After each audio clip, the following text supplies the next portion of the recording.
we talk about how can you disable this sign or know how you can do that on your Roblox app.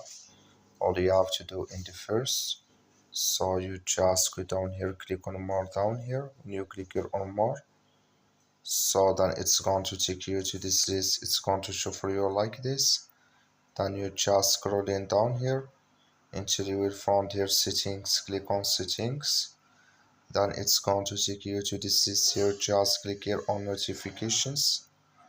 So then you just switch into open with you here. So it's going to show for you like this here. You click here on mobile push notifications.